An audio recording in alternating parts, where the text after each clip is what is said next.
by the Parliament of Ghana Library in collaboration with the Parliamentary Network Africa. My name is Matthew Azuri Awene. I'm a climate change advocate and a monitoring evaluation officer with the Parliamentary Network Africa. I'm also the Executive National Campaign Fellow with the elected officials to protect America. It's a pleasure to welcome you all once again, and I'm honored to be your moderator for this important and timely conversation. To give us the welcome address is none other than our very own Dr. Gloria Saku-Kumeu. She's the Deputy Clerk to the Parliament of Ghana with over 2 decades of experience in parliamentary administration and organizational development. Dr. Kumeu currently serves as the Deputy Clerk responsible for information management services. She has played a key role in modernizing legislative processes through digital transformation and fostering international collaboration. Dr. Kumeu, if you can hear me, the floor is yours to give us your opening and welcome remarks. Okay, so thank you very much, Mr. Moderator. So it's good morning, good afternoon, good evening, depending on wherever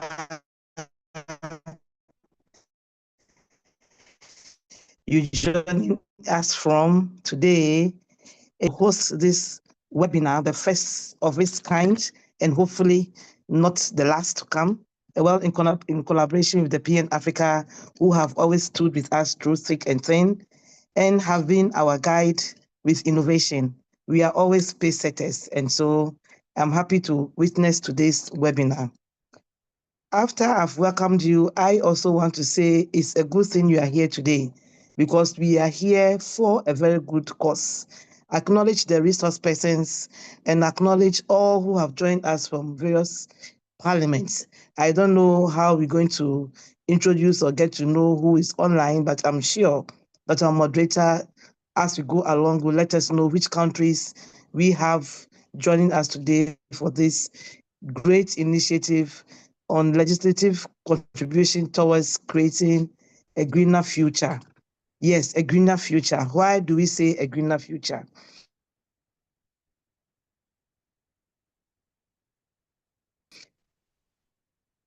We are living in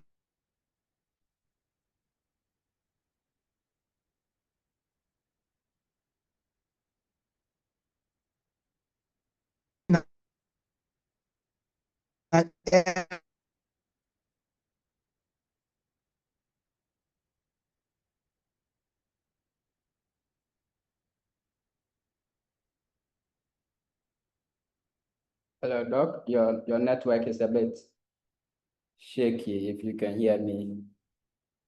Where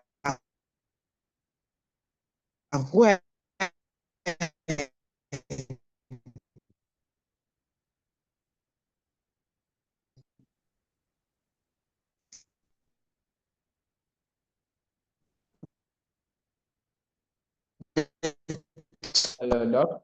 Your network is quite unstable, if you can hear me.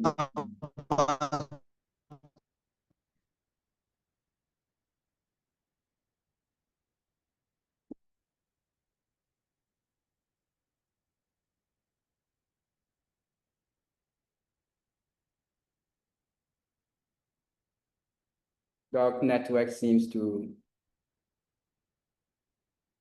have challenges with network.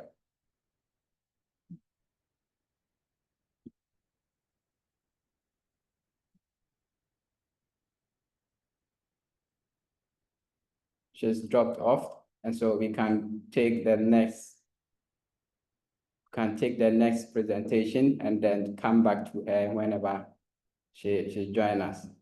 And today we are honored to begin this webinar with Madame Jessica A. Mensah Esquire. She's the director of Ghana's Parliamentary Library and chairperson of the Green Library Project Committee. With nearly 3 decades of experience as a parliamentary librarian, Madame Jessica is deeply passionate about transforming traditional libraries into green libraries, and advancing the fight against climate change. Madam Jessica, if you can hear me, the floor is yours.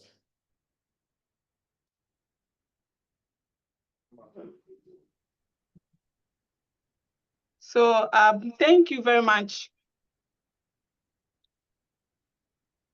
Good morning, good afternoon, depending on your location. Can you hear me, please? Yes, please. We can hear you. Go ahead. Okay. My presentation is on the theme legislative contribution towards a greener future and the role of the library. The mandate of the library is to support MPs, staff of the Parliamentary Service of Ghana with information in all formats to help in formulating policies, enacting laws, and for evidence-based decision-making.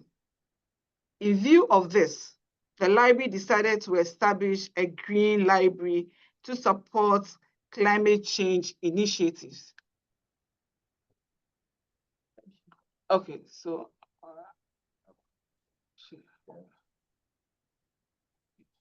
sharing portion, advance.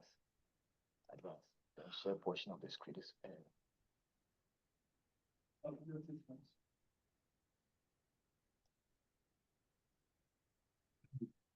okay, I'm having challenges sharing, so I can just go ahead and read. Is it okay? Matthew. A minute. Okay, a minute. Let me check. Please try and let's see.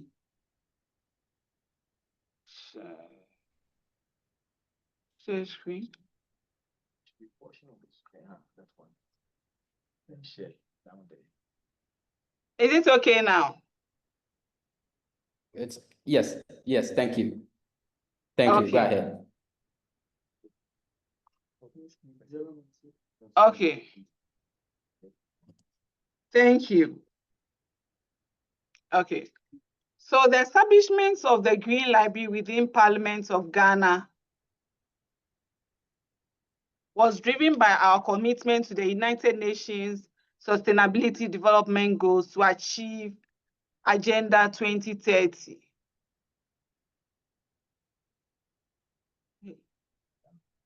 Okay. This vision was further reinforced during our participation in the 2023 International Federation of Libraries Association Conference in Rotterdam, Netherlands. Further, it aligns with the Paris Agreement adopted by 195 countries in 2005 in Paris, France. And as of 2021, 190 countries have ratified it to take decisive action against climate change. Libraries as hubs of knowledge and advocacy have a vital role in supporting this global agenda. In 2024, the Parliament of Ghana Library officially launched the Green Library with 4 core objectives. 1, raise awareness of climate challenges. That is to educate the public and stakeholders about environmental issues impacting our planet. 2, promote best practice in waste management. That's to encourage sustainable practices such as converting waste into energy, drawing inspiration from countries like Denmark and Finland, where waste is imported and used as a resource. 3, establish a climate knowledge hub to serve as a central repository of climate-related resources, research, policy materials to support lawmakers in enactment of climate change legislation.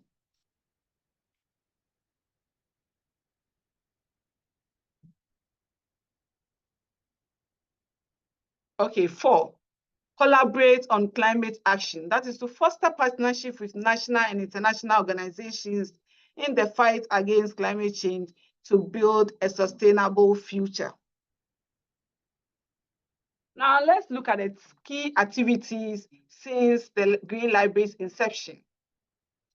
The Green Library has implemented several impactful initiatives. 1, creating of a green space. A dedicated area within the library is designed with natural lighting, indoor plants to promote a calm, serene, conducive, eco-friendly atmosphere for reading. So that's a picture of the place, the Green Library, which can be located within Parliament of Ghana Library. Climate education through media, a dedicated television set showcasing documentaries on global best practices in sustainable waste management and environmental conservation, with a caption, "Turning Waste into Gold."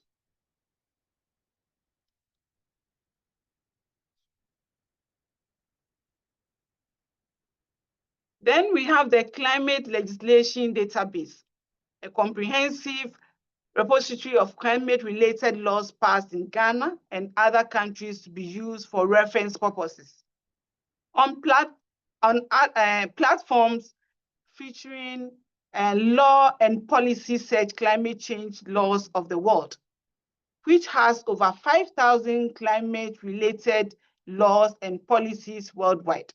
Now, on this website, you'll be able to get all laws that have been passed on climate change across the world. It covers subject areas like adaptation, mitigation, disaster risk management, loss, and damage.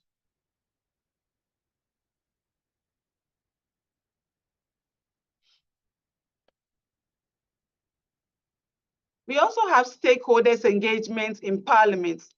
In collaboration with key departments within the Parliament of Ghana, the library is piloting a program to promote energy conservation and sustainable practices among stakeholders. So we have write-ups like every kilowatt counts, let's keep our usage down, and conserve energy to save energy. We also have partnership with external organizations, collaboration with the PN Africa, as we are doing now on the web, and then the International Water Management Institute, highlighting the real-life impact of climate change in Ghana. Now, our commitment. The Green Library stands to educate the public on climate mitigation and adaptation actions. There's a forthcoming launch of vulnerability hotspots of climate effects among 266 in the 261 districts across Ghana. This is in collaboration with the International Water Management Institute. We also plan organizing a quarterly webinar on climate change for best practices and knowledge sharing.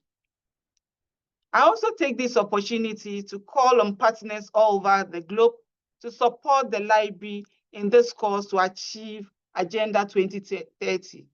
Together, we can build a greener and sustainable future. Thank you.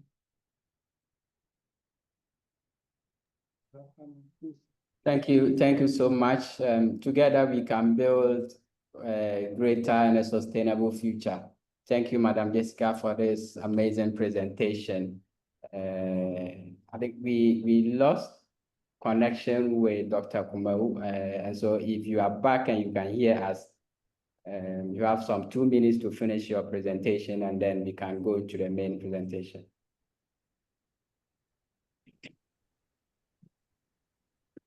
Okay, thank you for the second chance. So, to take it from where I left off after losing contact, this particular initiative shines a light on the often overlooked narrative of lawmakers and policymakers in their role as environmental stewards.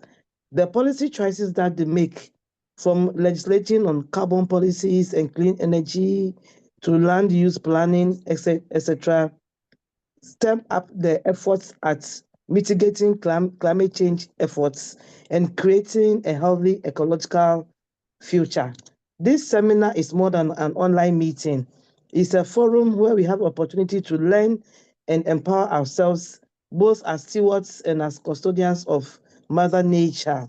It brings us together as environmental activists, and also some of us are legal experts, legislators, and most of all, basically, we are citizens, and we are concerned about the use of Mother Earth and the use of our resources.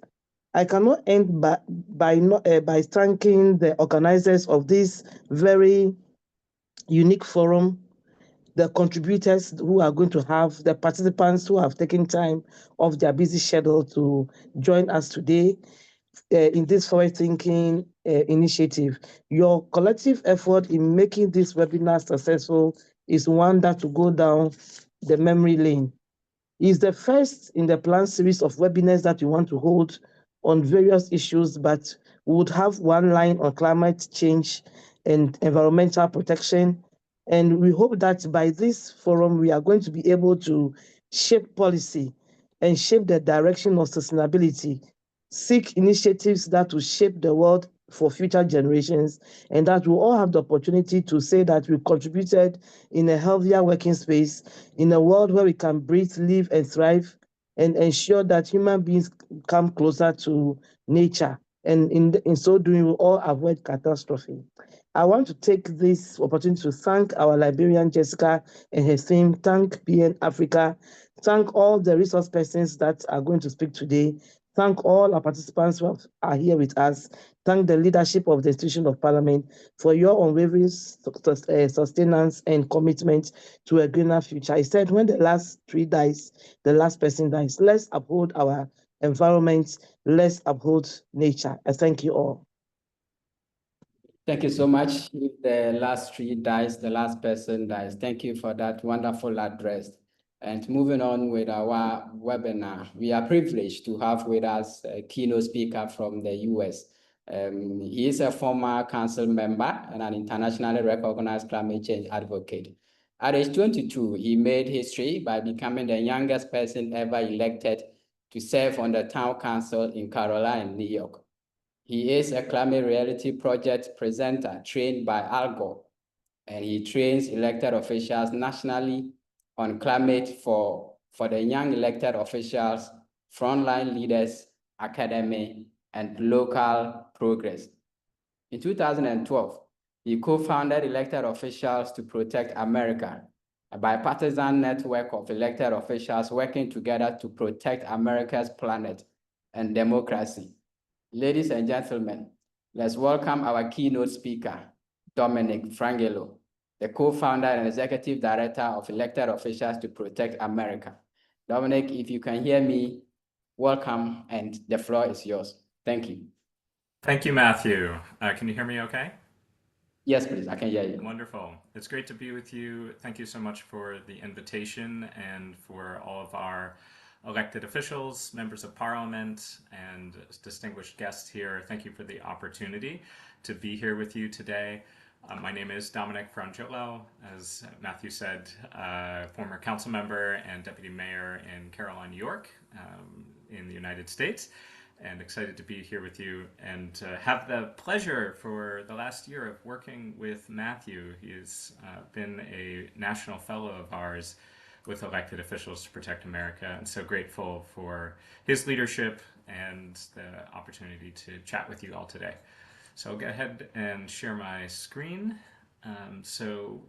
Matthew asked for us to chat today about what are some lessons learned from the United States that might be helpful for Ghana. And I know that Ghana, there's a lot going right with your NDCs, National Determined Contributions. By the way, can you see my screen okay? Yes, please. Okay, great. I know there's a lot going right with the National Determined Contributions, the NDCs, under the Paris Agreement, which are moving forward, the climate governance in terms of the EPA that you have, the Ministry of Environment, Science and Technology and Innovation, leading climate efforts with energy transition and renewable energy. But yet there are some challenges too, right, with environmental health and air pollution.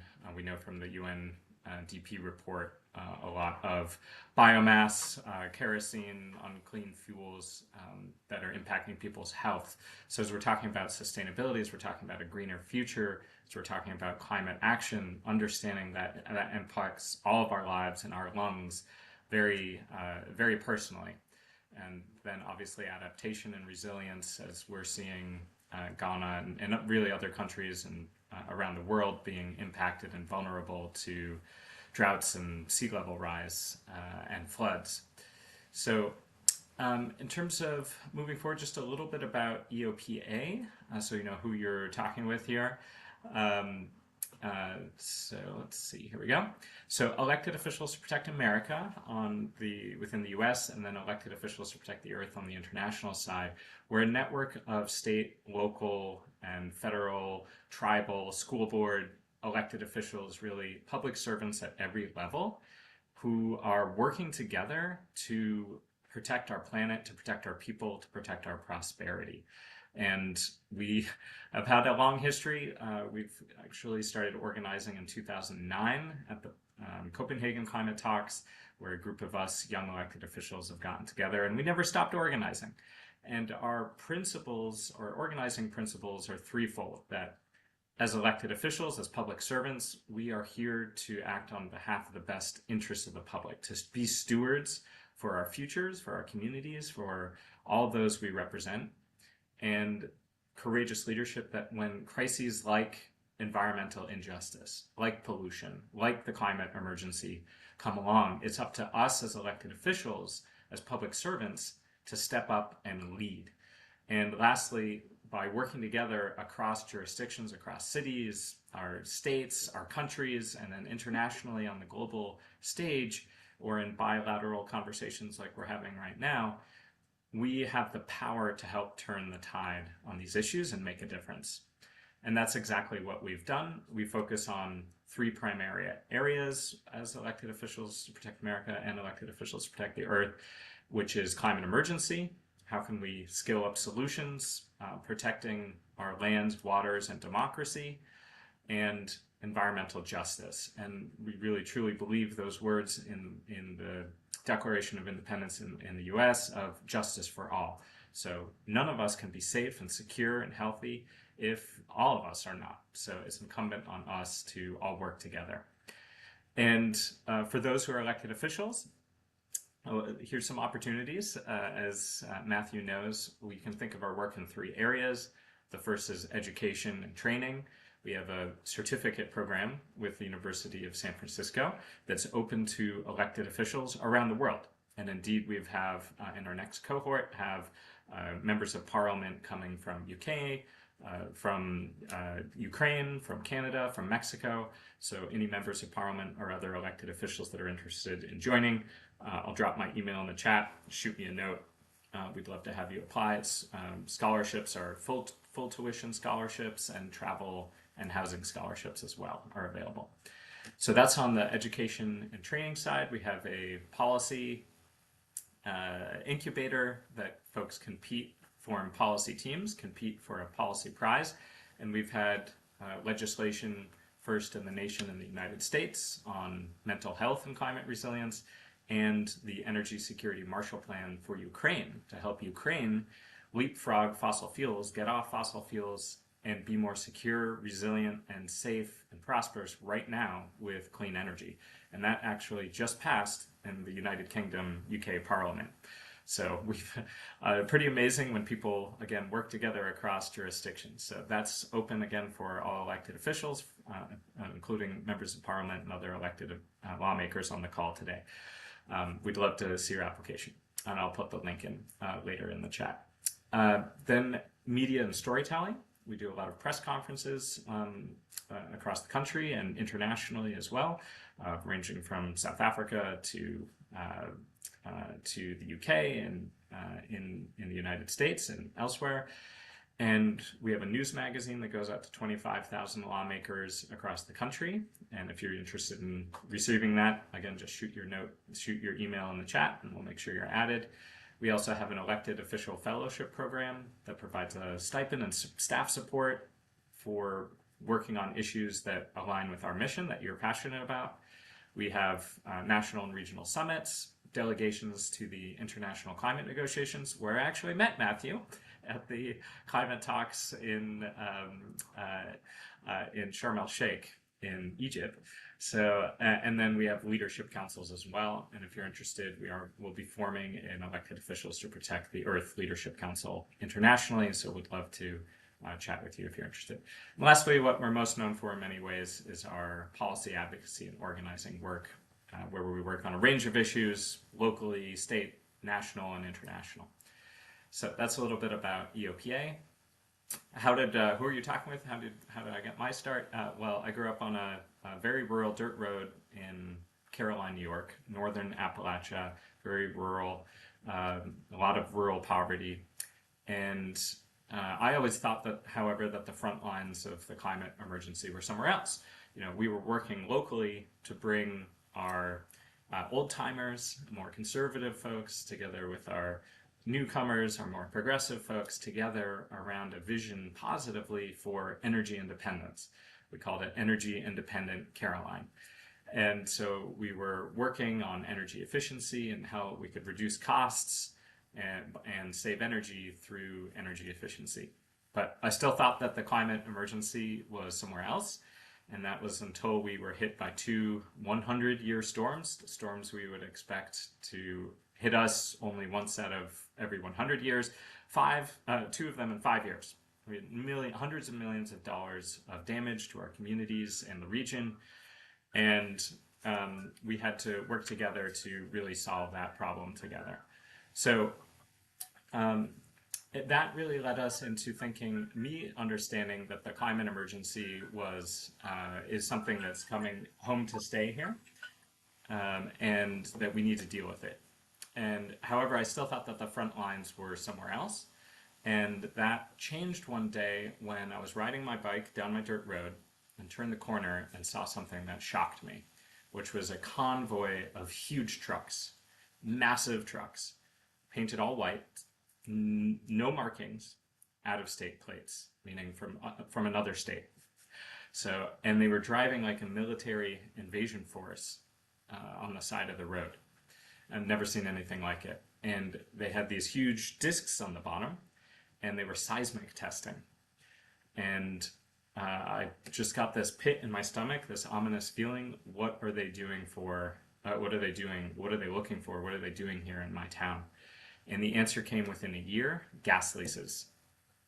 And pretty soon we had over half of our land leased for gas drilling. And then we started hearing horror stories across the border in Pennsylvania of animals dying, kids getting sick, water that you could light on fire. And the more that our citizens learned, our community learned, the more they said no. They learned about this new term, high volume, slick water, hydraulic fracturing with long laterals, or fracking, where they use very toxic chemicals to drill, break apart the rock, and get gas out.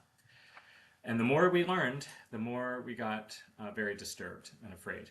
And so our citizens rose up, and locally in Caroline, we were able to flip the town council, flip our city council, and put in a ban in place. And the same story was playing out town after town, village after village, city after city across the state of New York. We had over 200 municipalities passing bans or moratoria to stop fracking across the state of New York. And there's a map there. All of the reds were banned, all of the purples were moratorium. So this insurrection, this rising up against the fossil fuel industry, which was putting our health at risk, which is putting our children at risk, which is putting our future for our communities and the health of our planets at risk. So we then founded Elected Officials to Protect America, and starting as elected officials to protect New York, because look, if it's not safe in one town, if it's not safe in one village, it's not safe anywhere. So we organized a letter to the governor of New York State saying exactly that. Let's protect our public health. Let's do the study to prove that fracking is safe, which we knew it would not be, and to ensure that it would be compatible with our communities and with our state, which we knew it would not be. And then we organized 1,000 elected officials, nearly 1,000 from all 62 counties in New York State, across the entire state of New York, from every party, from Republican, Democrat, Green, Working Family, Conservative, Independent, all on a letter saying, look, we cannot allow this to happen unless that it's proved safe. And then we lifted up their voices in the news media and got hundreds of news media hits. And to the credit of New York State commissioned a study to look at the public health impacts of fracking, and based on that concluded fracking is really bad. And New York became the first state in the country to ban fracking to protect public health, which has inspired governments around the world to ban fracking to protect our public health and our climate.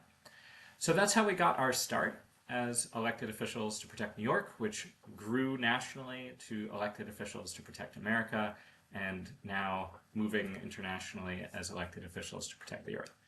So that brings us today for what are the lessons that we've learned as our membership is primarily state and local elected officials. What lessons have we learned about moving forward green governance, moving forward sustainability and climate action that might or might not be useful for Ghana? And we're looking forward to our conversations. So again, this is kind of the state of play as I understand it, talking with Matthew and reading up on Ghana's progress. So there's a lot of going right, particularly in terms of policies on paper. And it's the challenges, how do we implement it, recognizing the situation on the ground. So with that, here are a few lessons learned from subnational, meaning cities and states, climate leadership in the US that might be useful to think about as we're looking at how can we work together and collaborate on a greener future for Ghana. So the first, multi-level governance. Second, localized innovation and climate solutions. Third, stakeholder engagement.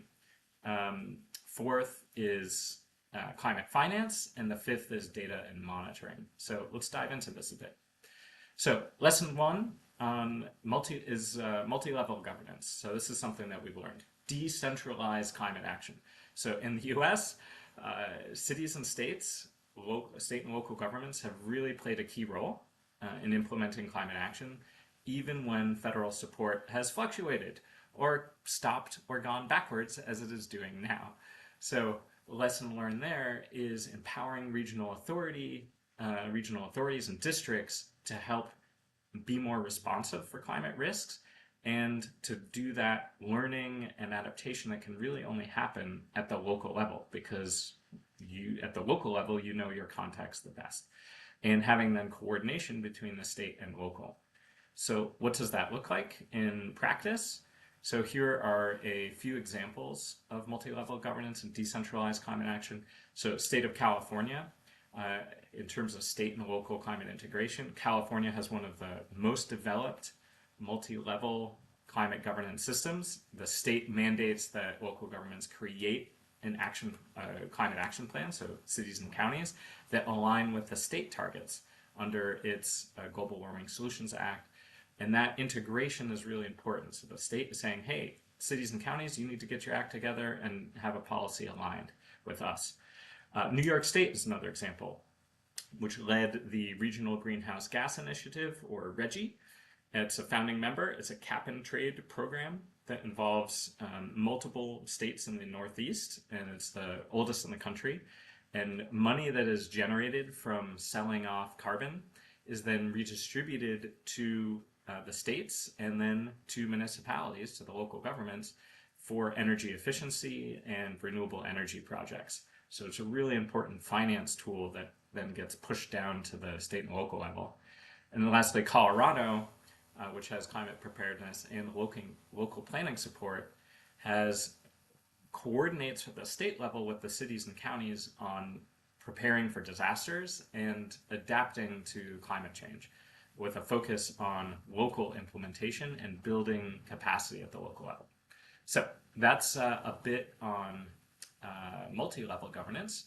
So the next lesson learned is on localized innovation and climate solutions. So cities in particular have really led in the US on innovation when it comes to transportation, energy efficiency, climate smart infrastructure, and more, tailoring it, making it appropriate for local needs.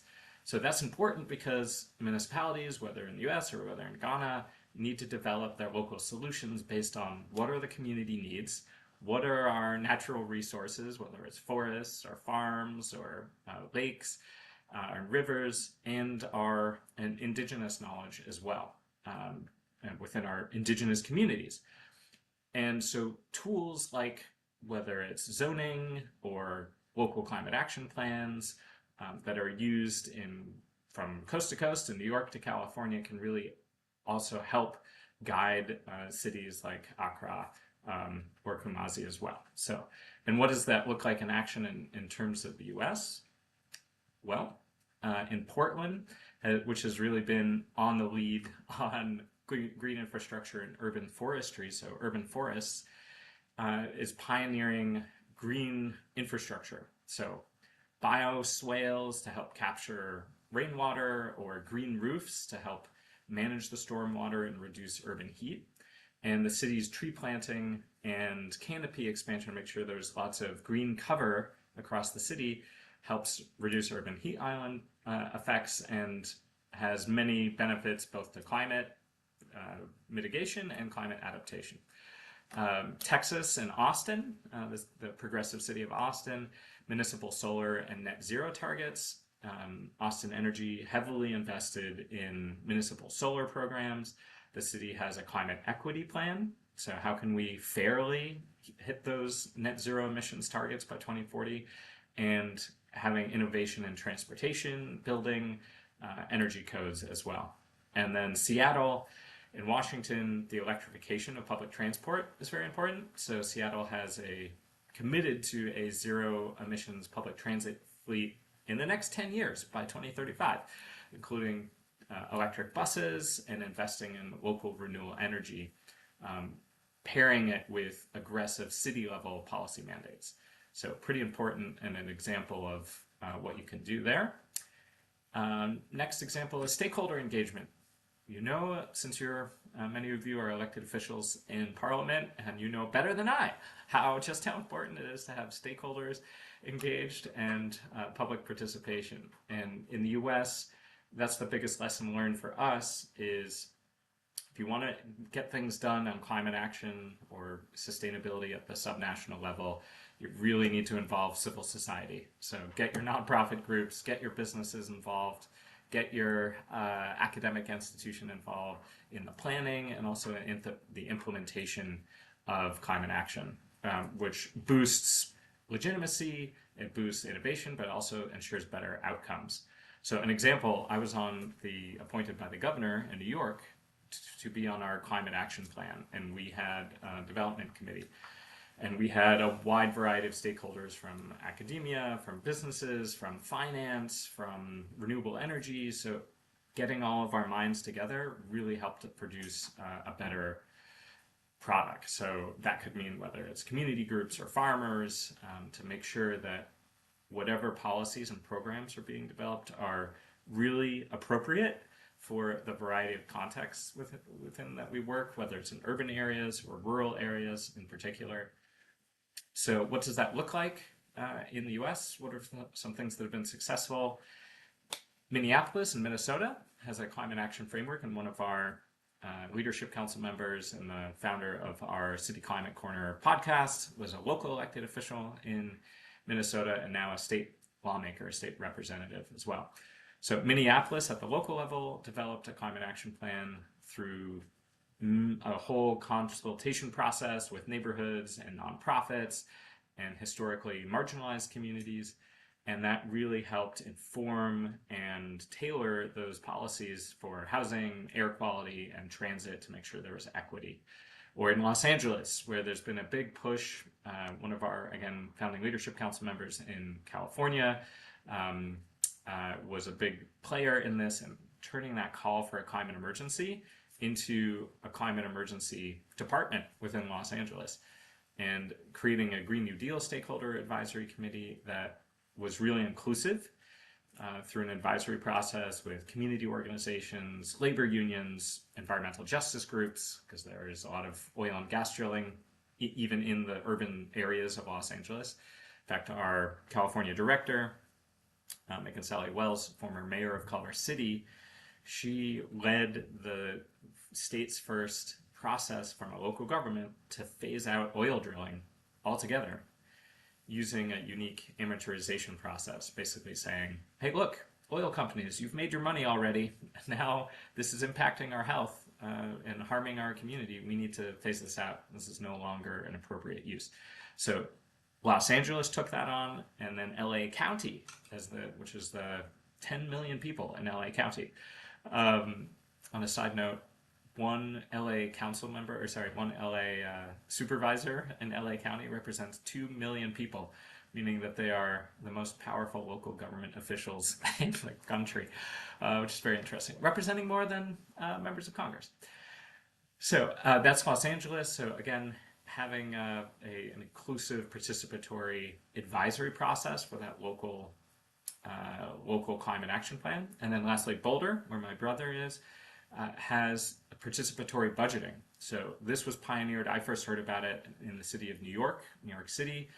Participatory budgeting, meaning the citizens actually get to make decisions on the government's budget. They get to decide and vote on allocating funding for specific projects. And how that looks like in Boulder is that residents get to decide on where to allocate funding for local climate resiliency projects, whether it's to increase, which has many benefits actually, which increases participation, increases transparency, and increases trust that the community actually gets to see, hey, I got to help vote on this, and this is where we're making decisions.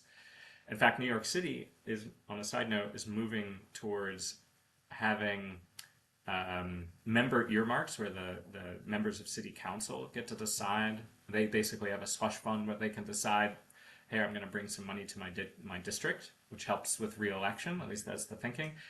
Well, a lot of them have opened it up now so that citizens get to decide on where that district local funding gets allocated. So they get to propose projects like, hey, I want a community center, I want renewable energy on, solar panels on my school, and then they get to vote, and it actually increases participation in the most marginalized areas, among most marginalized groups, including immigrants and people of color and low-income folks. So that's pretty exciting. So that's lesson 3, stakeholder engagement. Spent a lot of time on that because that's a particular passion of mine. Next is finance, so climate finance and market-based mechanisms. So California and many other states have implemented carbon pricing, green bonds, public-private partnerships to help fund sustainability projects. And lesson learned there is having the more diversity, the more blend of finance at the state and local level that you can have, the more you can support and infrastructure investments, climate resilience projects at the state and local level. So really doing what you can at the subnational level to supplement what can come from the national or even international level can really help and actually make it easier to access international climate finance. Say, hey, we've got a program going on here locally in this state or in our country that can help leverage outside funding as well. So what are some examples of that? Well, California, again, leading the way, not surprising, is the fourth largest economy in the world. Cap and Trade Program and Climate Investment Fund, which generates billions of dollars annually, and a significant portion of that is reinvested in disadvantaged communities through California's California Climate Investment CCI program. Of course, I should mention current events, which is that as the Trump administration is seeking to completely gut and roll back progress, they've even targeted California's historic vehicle emissions law, which California set a higher standard for clean vehicles than the rest of the country. And now Congress is, and the federal government is attempting to roll that back. This is going to cause a problem because in the Constitution, states have the authority to to set their own laws. So we'll see what happens there. But and then in Massachusetts, in terms of clean finance, and my cousin Kobe Frangillo is an elected official, but also a assistant director for renewable energy for the state of Massachusetts. So the Massachusetts has green bonds for infrastructure projects, including Clean Water Trust, which helps finance through green bonds and finance mechanisms, sustainable water infrastructure and climate resilient community development. And then lastly, New York City again has a green bank that helps bring together public and private funds to finance clean energy and energy efficiency projects with a focus on underinvested neighborhoods that frankly need the help. So lastly, in terms of lessons, is data monitoring, data collection systems. So that's a really big lesson learned, is having as much robust data, as good data as possible, really helps us make better decisions, evidence-based decisions, and help track our progress in reducing emissions and in hitting our equity and inclusion goals and adaptation. So a lesson learned there is invest in capacity building, invest in people power to do that data collection. It's a great opportunity to get local folks involved, to monitor at the local level. A great way to build, frankly, leadership. And so that helps us then figure out what's the best decisions that we can make and what's being most effective. So examples of that within the US would be in San Francisco. For a long time had urban sustainability indicators, tracking progress through a sustainability scorecard, which is public, which gives indicators on how are we doing on energy, how are we doing on transportation, how about waste and emissions, and it's updated every year so that everyone in the community can see just where we are in terms of progress. In Chicago, there's a climate risk assessment tool developed through the city of Chicago that's a resilience dashboard looking at local data to look at, okay, what neighborhoods of ours are vulnerable to flooding, vulnerable to heat, to air pollution, and that can help guide the city and frankly the state to decide, okay, where can we best respond? And then lastly, King County in Washington State, up in the Northwest, King County has a strategic climate action plan that integrates data into land use decisions, health decisions, infrastructure planning. And it's regularly updated to help, again, track those emissions and adaptation metrics. So that's basically it, what I wanted to share in terms of lessons learned that might be appropriate for a Ghana context. And of course, you're the expert on that, so looking forward to conversation. But decentralizing climate and green governance, supporting municipal and innovation and clean energy pilot programs that could be scaled up, fostering inclusive planning and stakeholder processes, really working on, even if it's a little bit, local financing mechanisms that can really help leverage outside and higher level finance. And then lastly, capacity building for data.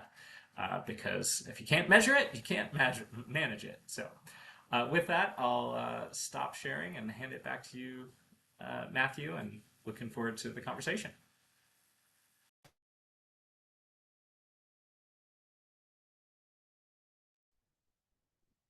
Thank you. Thank you so much, Dominic, for this insightful submission and presentation. If it's not safe in one town, then it means that it's not safe in the other town.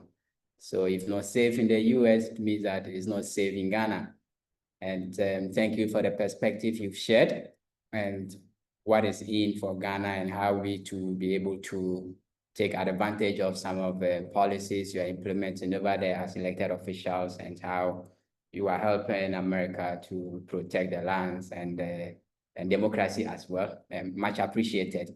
We will look further to more partnership and also some further conversations on these issues as well. Thank you so much. So on our next on the agenda, we are delighted and much grateful to have Honorable Dr. Emmanuel Mamfo. He's a former member of Parliament for Oforikrom, and the past chairman of the Environment Committee of Ghana's Parliament, to give us his remarks. Dr. Manful is a renowned global climate change expert. He is the former chair of the Global Parliamentary Group of the Climate Vulnerable Forum. And currently, he serves as a director for West Africa and Central Africa at the Climate Parliament. We are grateful to have you, Dr. Manful. If you can hear me, over to you, and the floor is yours. Thank you. Thank you very much. Let me, first of all, extend greetings to all participants, and I'm very grateful for the opportunity to have this interaction with colleagues and also with parliamentary staff. And thanks to Jessica and Dominic and Co for given us a very good presentation. And so, first of all, I don't know how much time I have, but let me just put the whole conversation in three contexts: in the global context and in the national context, and then come down to the local context where we as members of parliament, and I say we because even though I'm a past MP, I still feel that once an MP, always probably always you always act in the interest of local people. So we are talking about the legislative contribution to a greener future. And first of all, let us all get it clear that our green or greener future as a globe has been captured within the context of the Sustainable Development Goals. Broadly speaking, that we believe that if we pursue the Sustainable Development Goals diligently, we will be achieving not only economic growth, but we will be achieving the economic growth also within environmental sustainability. And of course, we know that one of the biggest threats to this global future aspiration is the issue of climate change.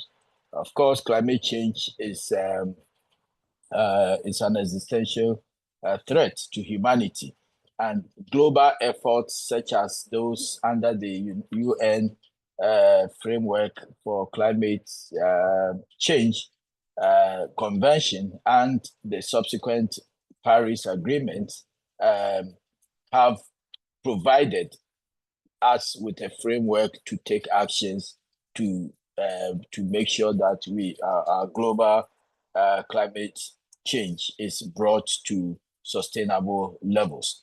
Now, so these global initiatives are manifesting in national environmental landscapes. So, for example, when you come to Ghana, you would see that as a country, we are responding to this global, if you like, policy drive. So, for example, you see that we have deposited our NDCs 1 and 2. By NDCs, I mean the nationally determined contributions, which are the, if you like, the official blueprint of governments as to how the country is positioning itself to reduce its emissions and to contribute to the Paris Agreement goal of maintaining global temperatures within 1.5 degrees centigrade. And so we are currently preparing to deposit our revised NDC 3 as part of our contribution. You also see that we have energy transition policies where we are aiming at increasing our energy mix with renewable energies. You even see a manifestation of this drive in the manifestos of political parties. So if you do a comparative analysis of the content of the political party manifestos over the years in Ghana, you will see that as we move forward, the manifestos are even becoming green. They have more green language, and to the extent that now institutions. We are even developing an institutional architecture that takes care of this greening future aspiration. So, for example, in Ghana, you will see that as we speak, the Ministry of Finance now has a fully fledged division called the Climate Finance Division. And that tells you that we are responding to this. And of course, Ghana is also responding to this green future aspiration by passing legislations that respond to this. So Ghana becomes fourth among the countries in Africa that have developed climate change specific legislation. So in addition to Kenya, in addition to Uganda and Nigeria, Ghana became the fourth country to pass specific climate change legislation. So you see that we are responding to this greening future aspirations. I'm sure when you read the national development plans of the country, you would also see that increasingly we are having a language that reflects our aspirations to have a more greener future. So now I come down to Parliament. What is the position or the niche of Parliament in this whole future green or greener future aspiration? First of all, the Parliament itself, as they say, charity must begin from home. Parliaments across the globe have developed a framework that urges parliaments itself to develop their own greener, or what they call the green parliament aspirations. So about 2 years ago, the Interparliamentary Union, which Ghana is a very active member, developed a 10-point action plan or action for green parliaments. And if for the sake of your information, you may refer to the Hansard of, I don't know the specific date, but if you look at the Hansard in July 2023, I made a statement on this particular call for action, where the 10-point actions for parliaments itself to, transform into a greener future or as a greener institution has been elaborated, and you may want to take a look at that. And so, Parliament of Ghana is enjoined. Excuse me. Parliament of Ghana itself.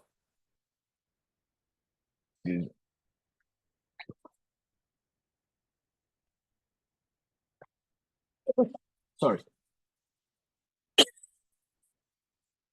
So Parliament of Ghana itself has taken that initiative. And so we see also the presentation where we have the Green Library project that Jessica talked about. I believe is part of the efforts by Parliament to move towards a greener future.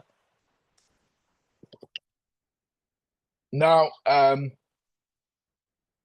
the other thing I want to say is in respect of how parliaments may contribute to a greener future is what I call policy coherence.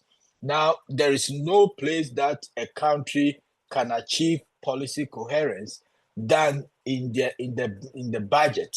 Why? Because policy is not just the authoritative statement of government. Policy is a structured commitment of resources. And so it doesn't matter what papers and what treaties and what policies governments issue and say that they're going to work on. At the end of the day, if the national budgets do not reflect the actual commitments in terms of resources to implement the stuff that they say they're going to do, then perhaps we will say that there's no policy in reality. And so when it comes to the issue of how we will achieve a greener future, Parliament's role, I believe, is to look at how the country's budget in itself is structured to meet the commitments or the policy rhetoric on a green future, on a green environment, on climate change, and on energy transition, and on nature-based solutions, and so on and so forth. And so, in many countries, so the emerging trend is to have what we call green budgets. And so, green budgets will basically mean that Parliament will be looking at every budget that is submitted by the executive and look and track the commitments that the country is making towards implementing its green future aspirations. So our NDCs, implementing our NDCs, where do we find that in the national budget? The climate change law that has been passed, how do we find its manifestation in terms of implementation in the budget? So we need to now begin to, as Parliament, enforce, as it were, the green budget, or adopt the green budgeting process, where we can track, use our power of oversight and budget making to track the commitments of the executive in terms of the actual things that they said they're going to do. When we are able to do that, then what renewable energy is saying, what environment committee is saying, what agric committee, education, local government, everything that we are saying in all the sectors will need to have coherence at a point. And the point where you can achieve this coherence is when you track your national budget and assess the extent to which the national budget itself is making provisions for such green transition or green development commitments. And so that is where I see the role of Parliament in the greening future or greener future efforts to be lying. Of course, within the broader context, you may also want to say that parliaments have a role to play in making sure that there's climate justice, and in that sense, you are looking at how is the country responding to issues of stranded assets as we are moving away from fossil fuel, and as a country that is oil producing country, where we say that we should move away from production of fossil fuel. What are the compensations and what are the mechanisms that have been put in place to make sure that our assets or fossil fuel assets are not stranded in our bid to transition into net zero or to transition to more renewable energy sources? These are issues that Parliament itself should be able to take that conversation. Of course, we also need to be able to work towards make a contribution towards the justiciability of the agreements, the global agreements that we have signed. So, for example, how do we get the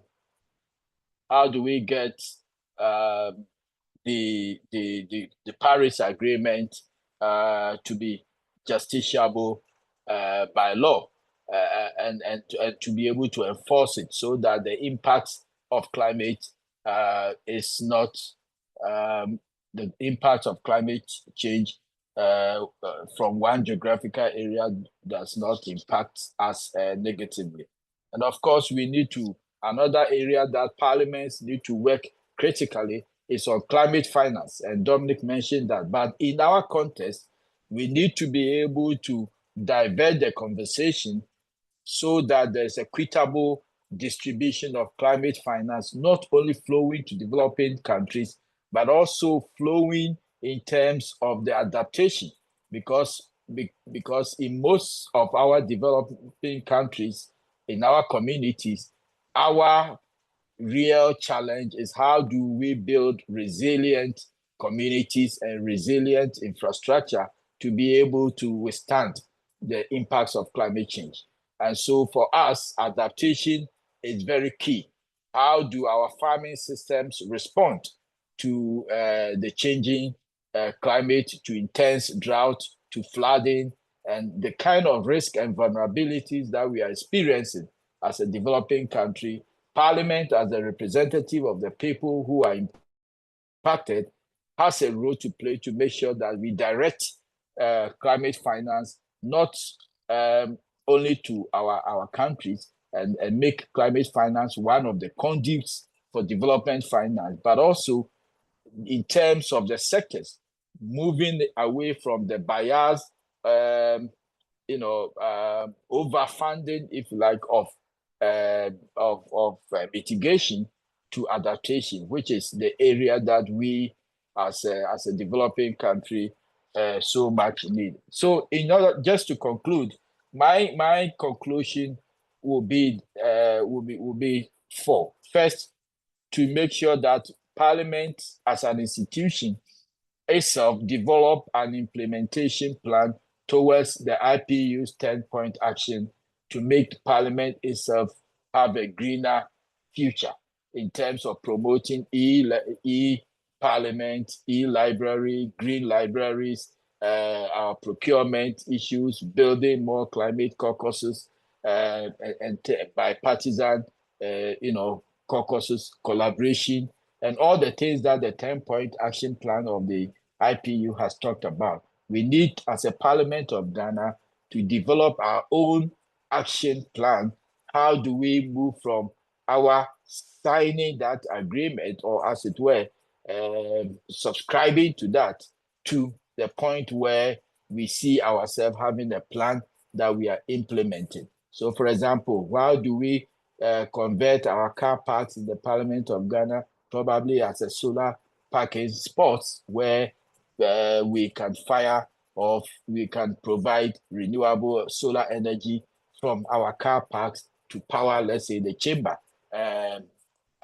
so that the chamber of Parliament becomes reliant on full renewable energy source. These are practical things that we may be doing to make sure that we are actually transforming Parliament into a greener Parliament. The second point is that we need to build capacity of MPs, and in this case, I'm talking about strengthening the climate change caucus so that we raise more climate champions, and also make sure that we collaborate with Climate Parliament, which is currently implementing the project on climate on climate finance for parliamentarians. And so we need to be able to do that and raise more climate champions in the Parliament of Ghana. The third is that we need to insist on green budgets, as I've talked about, to bring policy coherence in the whole sustainable development, the whole future, greener future aspirations that we've talked about.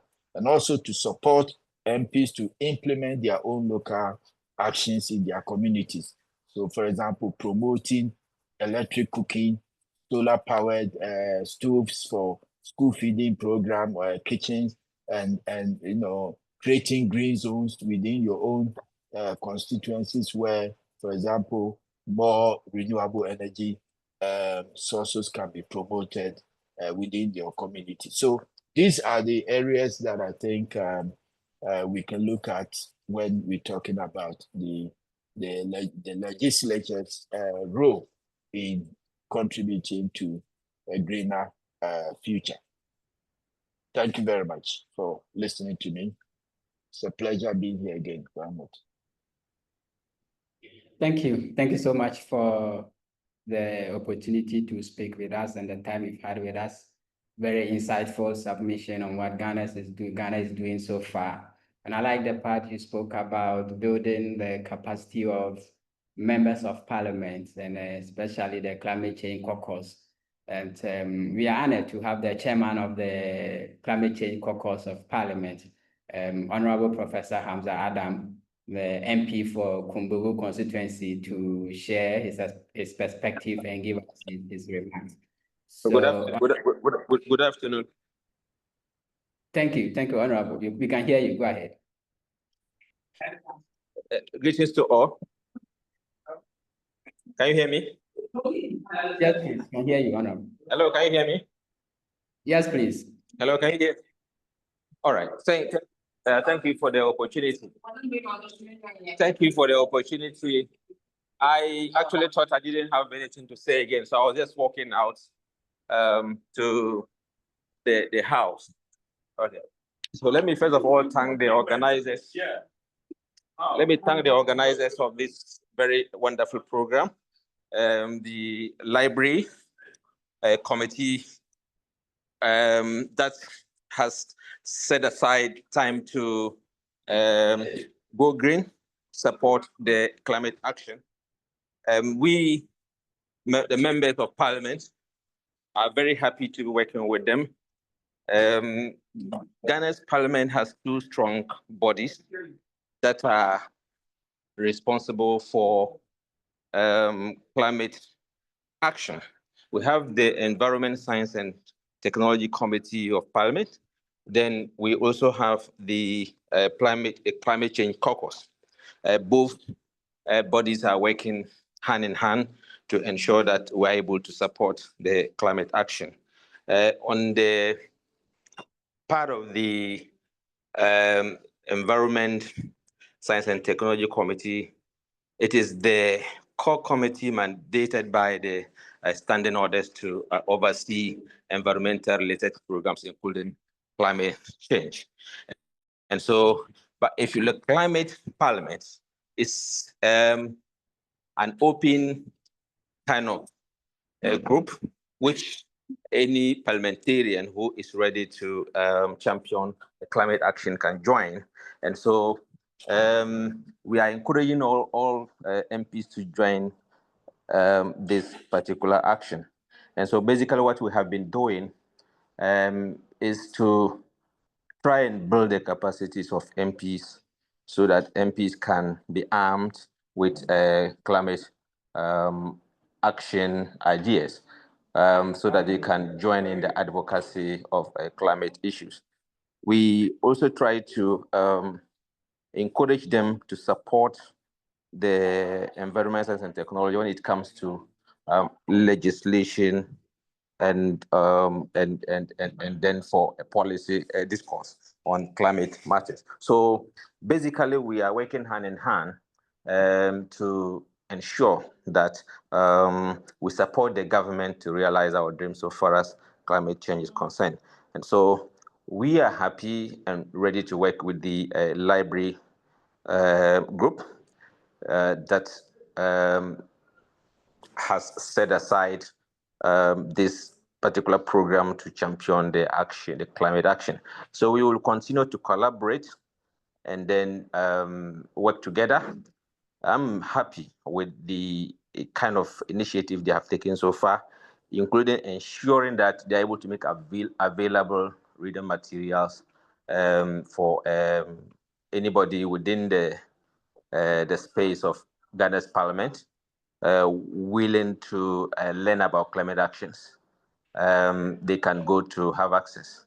And so we will encourage our members of parliament to try and visit their library, experience their green programs, have a look at the reading materials that are available for them to follow through with whatever initiative they have taken. And so we will continue. I know one of the setbacks of climate action in Ghana has to do with funding.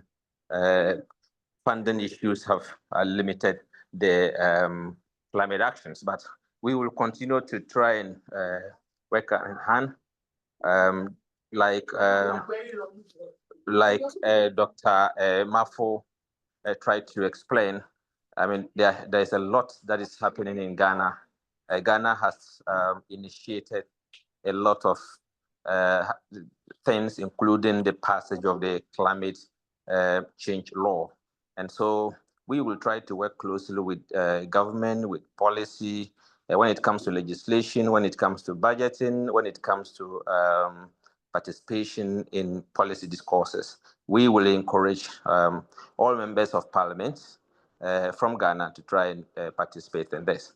On this note, I want to again thank the organizers of this wonderful session and hope that the It won't be one stop program. It will continue to happen, and we would be happy to join in their future programs. And we would also try to extend hand of invitations to them in our programs, both the committee and then the caucus. Will try to exchange ideas with them and involve them in our programs so that together we can all support to mitigate and adapt the climate actions in Ghana. I thank you for the opportunity. Thank you so much, Honorable, for this insightful submission you have made. With just a short notice, you'll be able to speak to us and honor our invitation. We appreciate your time, and we are grateful for the insight you've shared and willingness to work with the Green Library Committee. And so, thank you to our participants. We are bringing the webinar to an end, and this webinar was made possible within the shortest possible time by the Committee on Green Library Project. And so, just a few minutes to introduce the committee members. The committee is chaired by Madam Jessica Mensah Esquire. She's a chairperson, and also Mr. Emmanuel Lai. He's the first vice chairperson in charge of fundraising, and Mr. Gilbert Boyefio, the second chairperson of the committee in charge of programs, and Madam Amanda Fie, secretary to the committee, and myself, who's also working with partnerships. And so, in bringing the webinar to an end, we are grateful, and we want to extend our heartfelt appreciation to the Speaker of Parliament, Right Honorable S.K. Baben, and the leadership of Parliament for their unwavering support and commitment to Green Parliament and the initiative that we are coming forward with. We also want to thank Dr. Gloria and Madam Jessica for their wonderful insight they've shared with us today, and leadership, and making sure that this webinar becomes a success. And to our keynote speaker, Dominic, we are grateful, despite the time zone difference and the short notice, you've been able to join us here and sharing with us wonderful ideas and the US context and how Ghana will be able to take advantage of some of them. We are looking forward to more future collaboration and working in partnership with you to be able to implement some of the things discussed so far. To Dr. Mawel Mamful, you've always been with us since the days you were an MP, and today you have also made time to also be on this webinar. We thank you so much, and we are looking forward to leveraging your knowledge, making sure that this project becomes a success, and also to the whole agenda of Parliament becoming green. We thank you so much, and to our audience and all participants, wherever you are joining us from, we are grateful for spending time with us. The conversation is not ending here, it continues. And so stay tuned.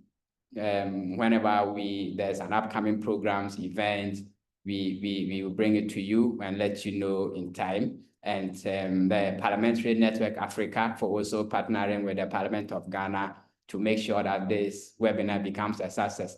Thank you all so much, and have a wonderful time. Goodbye for now.